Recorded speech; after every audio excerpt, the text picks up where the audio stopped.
वंदे मातरम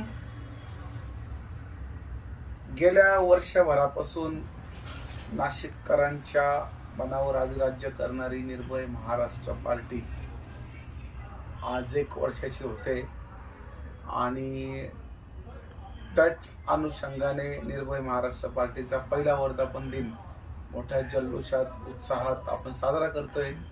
तर माझी सर्व निर्भय महाराष्ट्र पार्टीच्या पदाधिकाऱ्यांना, कार्यकर्त्यांना, हितचिंतकांना, समस्त नाशिककरांना आणि महाराष्ट्रवासियांना माझी विनंती आहे की आपण सर्वांनीच निर्भय महाराष्ट्र पार्टीच्या वर्धापन दिनाच्या कार्यक्रमासाठी यावं आणि निर्भय महाराष्ट्र पार्टीची ताकद वाढवावी।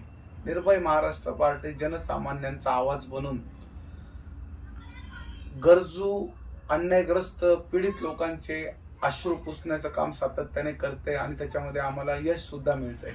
त्याचं कारण एकमेव असं आहे की सत्य सत्य आणि सत्य, सत्याच्या मार्गावर चालणारी, मानवतेच्या दृष्टिकोनातून काम करणारी महाराष्ट्रातील एकमेव पार्टी जर कोणती असेल तर ती फक्त निर्भय महाराष्ट्र पार्टीच आहे।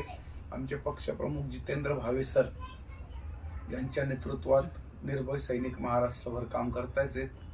तर येत्या 20 तारखेला 20 ऑगस्ट 2024 मंगळवार सकाळी 9:30 वाजता नाशिक या ठिकाणी परशुराम सायखेडकर नाट्यगृह या ठिकाणी निर्भय महाराष्ट्र पार्टीचा पहिला वर्धापन दिन होतोय। तर आम्हाला आशीर्वाद देण्यासाठी, आम्हाला मदत करण्यासाठी, आमचा उत्साह वाढवण्यासाठी सर्वांनी उपस्थित राहावे ही नम्र नम्र नम्र नम्र विनंती। या आम्ही वाट बघतोय। धन्यवाद।